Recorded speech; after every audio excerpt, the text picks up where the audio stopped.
दोस्तों ये बात है 22 नवंबर 2007 की, जब एक टाइटैनिक जैसा अनसिंकेबल यानी कभी न डूबने वाला शिप एमवी एक्सप्लोरर अटलांटिका में रात के अंधेरे में समुद्र में मोटी बर्फ के लेयर्स के बीच से गुजर रहा था। रात के 10 बज रहे थे और विजिबिलिटी बहुत कम थी। सारे पैसेंजर्स अपनी केबिन्स में सो रहे थे और अचानक एक जोर से आवाज आती है और एक झटके के साथ शिप वही रुक जाती है। कैप्टन को इस शिप की मजबूती पर इतना भरोसा था कि कैप्टन बिना चेक करे ही शिप को आगे बढ़ाता है। कैप्टन को ये नहीं पता था कि शिप के नीचे एक बड़ा सा छेद हो गया है, जिस छेद से पानी तेजी से अंदर घुस रहा है और ये शिप डूबने वाला है। उसके बाद क्या हुआ दोस्तों, आइए इस वीडियो में जानते हैं। लेकिन वीडियो शुरू करने से पहले वीडियो को लाइक करके चैनल को सब्सक्राइब कर दो ताकि ऐसे ही इंटरेस्टिंग वीडियो आपसे मिस ना हो। दोस्तों अगर हम लोग कुछ साल पहले चले तो अटलांटिका जाना इतना आसान नहीं था, क्योंकि अगर कोई शिप समुद्र के रास्ते से अटलांटिका जाए तो उसे वहाँ भारी बर्फ का सामना करना पड़ता था। 1912 में दुनिया का सबसे बड़ा और मजबूत शिप टाइटैनिक एक बर्फ के रोक से टकरा कर डूब गया था। इसी टॉपिक पर हमारे चैनल पास्ता इंस्पिरेशन पर एक अलग से वीडियो अपलोड है, चाहे तो आप लोग चैनल पर विजिट करके देख सकते हो। तो वापस चलते हैं टॉपिक की ओर। तो आप अंदाजा लगा सकते हो कि अटलांटिका तक समुद्र के रास्ते जाना कितना मुश्किल था, लेकिन उसी टाइम पर एक अमेरिकन बिजनेसमैन एरिक लिंथ ने अटलांटिका जाने का एक बिजनेस अपॉर्चुनिटी देखा। बहुत लोग अंटार्कटिका देखना चाहते थे, तो एरिक ने सोचा क्यों ना एक ऐसा शिप बनाया जाए जो अटलांटिका के थिक आइस को भी तोड़ सके। एरिक ने एक ऐसा शिप बनाया जो इतनी मजबूत था कि जब भी चलती थी उसके आगे थिक आइस भी टूट जाते थे। दूर दूर तक ये शिप फेमस हो गई थी। लोगों ने अटलांटिका ट्रेवल करना शुरू कर दिया था। इस शिप पर लोगों का भरोसा बढ़ गया था। लोग समझने लगे कि ये शिप किसी भी मैरीटाइम पाथ से दुनिया के किसी भी कोने में जा सकती है। ये इतना रिलायबल था कि अटलांटिका में फंसे हुए दूसरे शिप को रेस्क्यू किया। इस शिप के ओनर्स हर साल बदलते रहे, अलग अलग कंपनीज ने इसे खरीदा, नाम बदलता गया, लेकिन शिप ने अपनी परफॉर्मेंस में कोई कसर नहीं छोड़ी। 2004 में इस शिप को टोरंटो के एक पोर्ट से भेजा गया। गेव एडवेंचर्स ने इसे खरीदकर एमवी एक्सप्लोरर नाम दिया।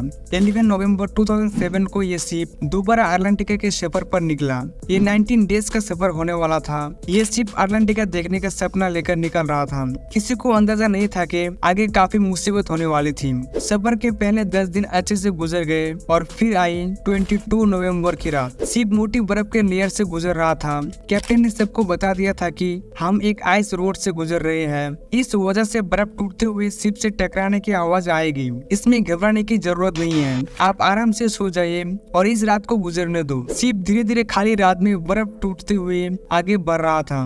बर्फ टूटने और शिप के टकराने की आवाजें गूंज रही थी। सभी पैसेंजर्स अपनी कैबिन में आराम से सो रहे थे और फिर एक जोर से आवाज आई। शिप में एक जोर का झटका लगा और शिप वही रुक गई। जोर से आई आवाज ने सब पैसेंजर्स को जगा दिया, लेकिन फिर से सब पैसेंजर्स आराम से सो गए बिना किसी टेंशन के, क्योंकि कैप्टन ने पहले ही इस चीज के बारे में बता दिया था। इसीलिए लोगों ने इस आवाज को सीरियसली नहीं लिया। शिप के कैप्टन को भी इस बारे में कोई अंदाजा नहीं था। कैप्टन ने भी इस आवाज को इग्नोर किया और शिप आगे बढ़ने लगा। शिप फिर से बर्फ से टूटने लगे, शिप फिर से बर्फ से टकराने लगे। लेकिन कुछ टाइम बाद शिप के अंदर पैसेंजर जो अपनी कैबिन्स में सो रहे थे वो डर के मारे चिल्लाने लगे, क्योंकि शिप के अंदर तेजी से पानी बढ़ रहा था। असल में शिप मोटी और पुरानी बर्फ से टकरा गया था, जिसने शिप के नीचे से हुल तोड़ दिया था और शिप के डबल हुल भी किसी काम का नहीं रहा। अपनी जान बचाने के लिए पैसेंजर्स डर के मारे इधर उधर भागने लगे। शिप के अंदर एक अफरा तफरी माहौल बन गया। शिप बहुत तेज रफ्तार में था।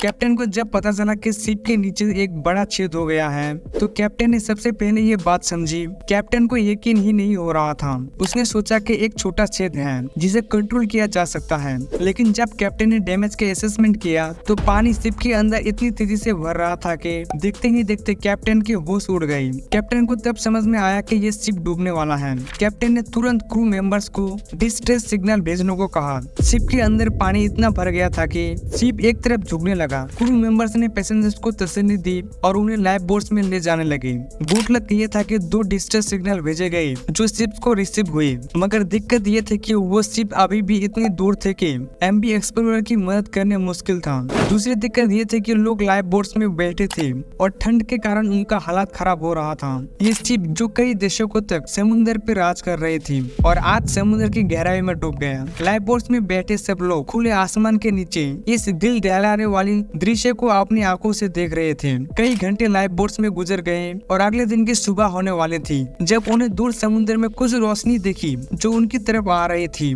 असल में वो दो शिप जो डिस्ट्रेस सिग्नल रिसीव किए थे, उनमें से एक शिप उन्हें बचाने आ गया। खुशखबरी ये थे कि सब लोग कैप्टन स्मिथ इस हादसे से सुरक्षित बच गए। तो दोस्तों ये था आज का वीडियो कैसा लगा कमेंट करके जरूर बताना। मिलते हैं ऐसे और इंटरेस्टिंग वीडियो में, तब तक आप लोग लेफ्ट वाला वीडियो जाकर देख सकते हो।